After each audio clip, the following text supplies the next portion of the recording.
Bahasa jiwa bangsa. Bahasa cerminan bangsa. Bahasa menunjukkan bangsa. Hilang bahasa, lenyaplah bangsa. Bahasa Memartabatkan bangsa. Assalamualaikum warahmatullahi wabarakatuh. Salam Forum 1 Malaysia saya ucapkan kepada hadirin dan hadirat yang hadir dalam majlis perkongsian ilmu yang diberkati pada hari ini, iaitu Taman Ilmu Forum Remaja.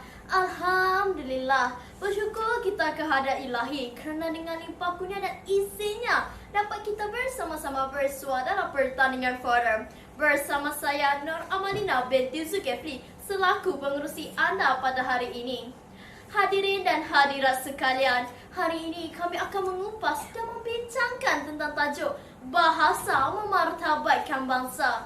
Hadirin, sekiranya hidup Majnun tidak lengkap tanpa kehadiran Laila, begitu juga majlis ini tidak akan lengkap tanpa kehadiran 3 ahli panel yang berada di sisi saya.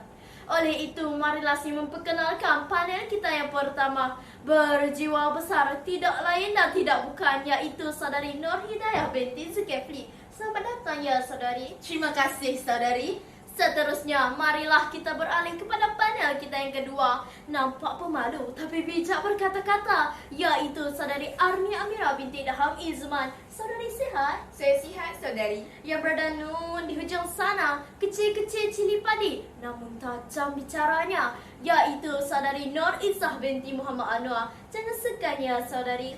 Mana mungkin segan saudari.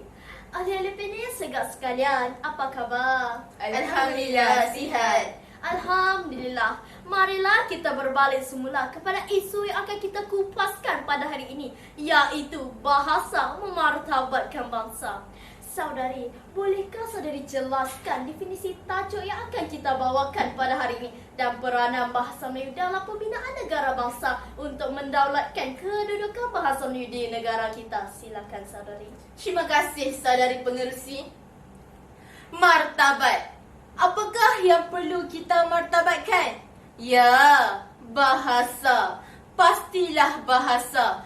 Bahasa memartabatkan bangsa. Maksud tajuk bahasa memartabatkan bangsa secara konseptual ialah bahasa ibunda yang didaulatkan oleh sesuatu bangsa atau negara mampu mengangkat maruah dan martabat bangsa itu sendiri ke persada mancanegara. Tindakan signifikan bangsa atau negara menjunjung bahasa ibunda dan nenek moyang dengan memperkasakan fungsi-fungsi utama bahasa ibunda kita, iaitu bahasa Melayu. Demi menjayakan agenda mendaulatkan penggunaan bahasa ibunda kita, kerjasama semua pihak pasti ditagih untuk menjana, merancang dan melaksanakan pelbagai strategi yang ampuh demi mengukuhkan dan memartabatkan kedudukan bahasa Melayu dalam segenap aspek pembangunan negara bangsa. Hadirin, kita maklum bahawa bahasa Melayu telah dimartabatkan di dalam Perlembagaan Persekutuan Perkara 152 yang dinyatakan bahawa bahasa Melayu merupakan bahasa rasmi negara.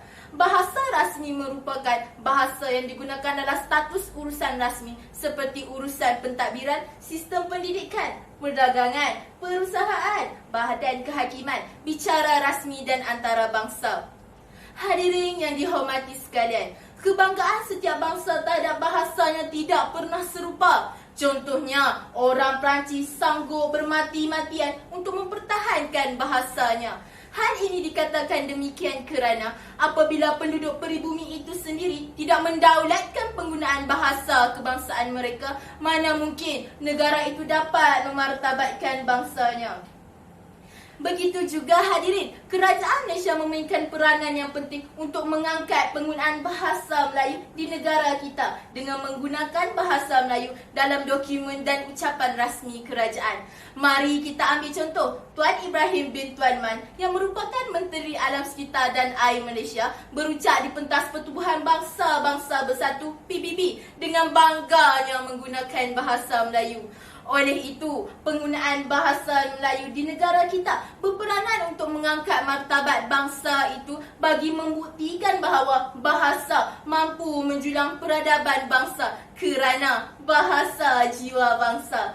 Justeru rasa megah untuk bertutur dan menggunakan bahasa Melayu harus ada dalam jiwa setiap bangsa yang merdeka supaya menjadi identiti negara yang berdaulat. Itu sahaja daripada saya hadirin, berbalik kepada saudari pengerusi. Terima kasih saudari. Hadirin yang dihormati, sekiranya kerajaan Malaysia tidak mengambil endah dalam memartabatkan bahasa Melayu, maka prakarsa dalam memartabatkan bahasa Melayu ibarat debu berterbangan lenyap di telan masa. Saudari, bagaimanakah peranan bahasa Melayu dapat memartabatkan bahasa dan secara tidak langsung mengangkat bangsa di persada antara bangsa? Silakan saudari. Terima kasih saudari pengerusi. Hadirin yang dihormati, antara peranan bahasa Melayu untuk didaulatkan di peringkat antarabangsa ialah bahasa Melayu berperanan membina ketamadunan bangsa itu sendiri. Bahasa Melayu sebagai bahasa watan telah terbukti keberkesanannya sebagai bahasa lingua franca, bahasa perpaduan, bahasa ilmu dan bahasa intelektual. Muhammad Anwar Omaddin dalam Kongres Bahasa Malaysia Dunia Anjuran Dewan Bahasa dan Pustaka pada tahun 1995 telah memberikan jawapan kepada soalan, pernahkah wujud suatu bangsa di dunia ini pada zaman mana sekalipun, baik pada zaman sejarah maupun zaman kini, menjadi maju dengan menggunakan bahasa orang lain? Tidak pernah hadirin, tidak pernah. Jawapan kepada soalan itu bersandarkan fenomena empiris seperti di India, Filipina dan negara Afrika yang menggunakan bahasa penjajah seperti Inggeris, Perancis dan Jerman sebagai bahasa utama. Namun hadirin, negara berkenaan tidaklah mencapai kemajuan seperti yang dicapai oleh negara Jepun, Korea Selatan dan China yang menggunakan bahasa watan mereka sebagai bahasa rasmi.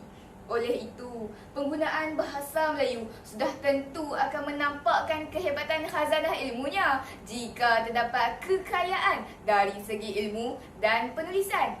Keintelektualan bahasa hanya teruji daripada cara bahasa berkenaan dipertuturkan bagi mengartikulasikan pemikiran tinggi dan bersifat kesarjanaan. Jelaslah bahawa bahasa dapat memartabatkan bangsa. Walaupun kita dituntut untuk menguasai banyak bahasa dan bukan hanya bahasa Inggeris, namun begitu, janganlah pula jiwa dan pemikiran kita dikuasai oleh bahasa asing kerana hal ini bukan budaya bangsa maju. Bangsa yang maju, moden dan perkasa pasti akan berusaha tekun untuk mengantarabangsakan bahasa kebangsaannya kerana hilang bahasa, lenyaplah bangsa. Sekian daripada saya hadirin, berbalik kepada saudari pengerusi. Terima kasih saudari. Hadirin, bahasa merupakan akar sesuatu bangsa. Sekiranya ia tidak dijaga dengan baik, maka layulah pohon bahasa. Saudari, bagaimanakah kedaulatan bahasa dapat membina negara bangsa sehingga dikenali di persada mancanegara? Silakan saudari. Terima kasih saudari pengerusi.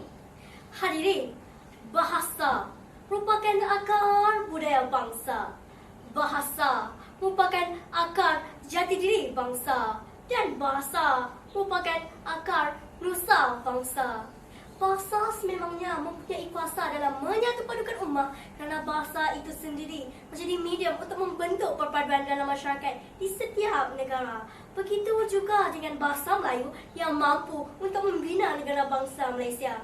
Hal ini dikatakan demikian kerana mengikut sejarah, bahasa Melayu telah mencipta tamadun yang agung laikan ulung pada abad kelima, iaitu dengan kewujudan negara bangsa yang dikenali sebagai Kerajaan Kedah Tua. Pada awal abad kelima, tamadun bangsa Melayu telah pun memiliki pemerintahan dan bahasa sendiri yang diasaskan oleh bahasa Melayu yang bermula lebih awal daripada tamadun bangsa-bangsa lain. Hal ini dapat dibuktikan dengan beberapa catatan sejarah yang popular seperti Sulatul Sadin dan Hikayat Hang Tuah. Daripada bukti yang dikemukakan, ternyata bahawa bahasa Melayu bukan sahaja menjadi bahasa lingua franca, malah menjadi bahasa pembina tamadun supra-wilayah dan supra-etnik, bahasa ilmu, bahasa persuatan, bahasa pemikiran, bahasa falsafah, bahasa diplomasi dan bahasa pentadbiran, malah menjadi bahasa perpaduan yang menyatupadukan semua bangsa yang berkunjung ke Selat Melaka pada zaman silam. Sejarah juga telah membuktikan bahawa tamadun bangsa Melayu dibina melalui perbahasan ilmu dan korpus wacana intelektual yang tinggi. Bahasa Melayu mendapat penghormatan dan pengiktirafan tertinggi pada zaman silam kerana bangsa Melayu berfikir dalam bahasa itu dengan penuh yakin. Mereka tidak terpengaruh dengan bahasa asing meskipun 84 bahasa dituturkan oleh perdagang dan mubalik yang singgah di Selat Melaka. Keyakinan tinggi yang disandarkan pada keupayaan dan kemampuan bahasa Melayu menjadikan bahasa itu mendahului ribuan bahasa lain sebagai bahasa supranasional yang melampaui sempadan bahasa, bangsa dan negara. Maka tidak dapat dinafikan bahawa bahasa Melayu telah pun meredah samudera pemartabatan bahasa sejak dahulu lagi. Itu saja pandangan yang dapat saya kongsikan bersama hadirin dan hadirat sekalian. Silakan saudari Pusi. Terima kasih saudari. Hadirin yang bijaksana, bahasa Melayu telah lama wujud melalui kerajaan di alam Melayu, antaranya Kerajaan Kedah Tua yang wujud sebelum 5 Masihi. Ini menunjukkan bahasa Melayu telah lama bertapak di Nusantara. Saudari, apakah kesan sekiranya bahasa Melayu tidak dimartabatkan oleh masyarakat, khususnya rakyat kita sendiri? Silakan saudari. Terima kasih saudari pengerusi. Hadirin, antara kesan sekiranya kita tidak memartabatkan bahasa Melayu ialah hilang jati diri dalam kalangan generasi muda di negara kita. Dasar warsa ini, ramai generasi muda sering menggunakan bahasa roja untuk berkomunikasi dan menggunakan bahasa singkatan dalam penghantaran pesanan ringkas di media sosial. Contohnya, melalui aplikasi Burung Biru, ucapan Hari Raya disingkatkan menjadi Mak Ria. Hadirin, bukankah lebih indah sekiranya ditulis Selamat Hari Raya? Bahasa sememangnya molek didengar, namun segelintir penutur tidak menghargai kecantikan bahasa itu sendiri.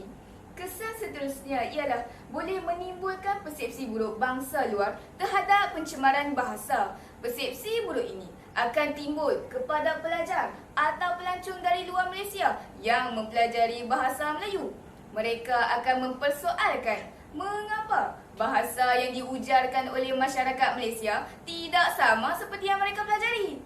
Impaknya, penggunaan bahasa Melayu akan menjadi luas sekiranya kita tidak mengaplikasikannya secara betul, tepat dan persis.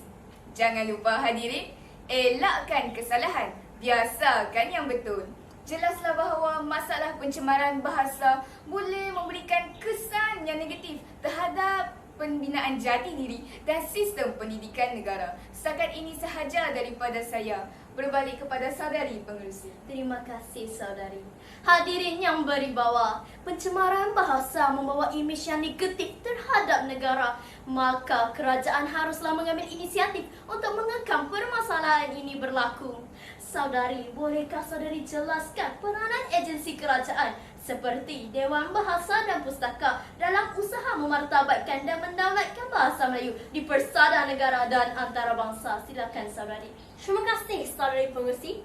Baiklah, Dewan Bahasa dan Pustaka merupakan sebuah badan berkanun yang ditubuhkan dengan objektif untuk membina dan memperkaya bahasa Melayu dalam semua bidang termasuk sains dan teknologi. Berdasarkan Ordinans Dewan Bahasa dan Pustaka 1956 yang memberikan kuasa autonomi untuk melaksanakan tugas membina dan mengembangkan bahasa kebangsaan di Malaysia. Berdasarkan perancangan strategik Dewan Bahasa dan Pustaka dalam usaha mendaulatkan bahasa Melayu merangkumi pemodenan korpus bahasa Melayu, iaitu bergerak melalui beberapa program seperti Bank Istilah Berkomputer dalam Talian, Sebutan Baku Bahasa Melayu, penyusunan dan penulisan sejarah bahasa Melayu serta kodifikasi bahasa melalui perkamusan. Maafkan saya saudari Izzah dan saudari pengerusi. Izinkan saya mengutarakan pendapat saya berkaitan hal ini.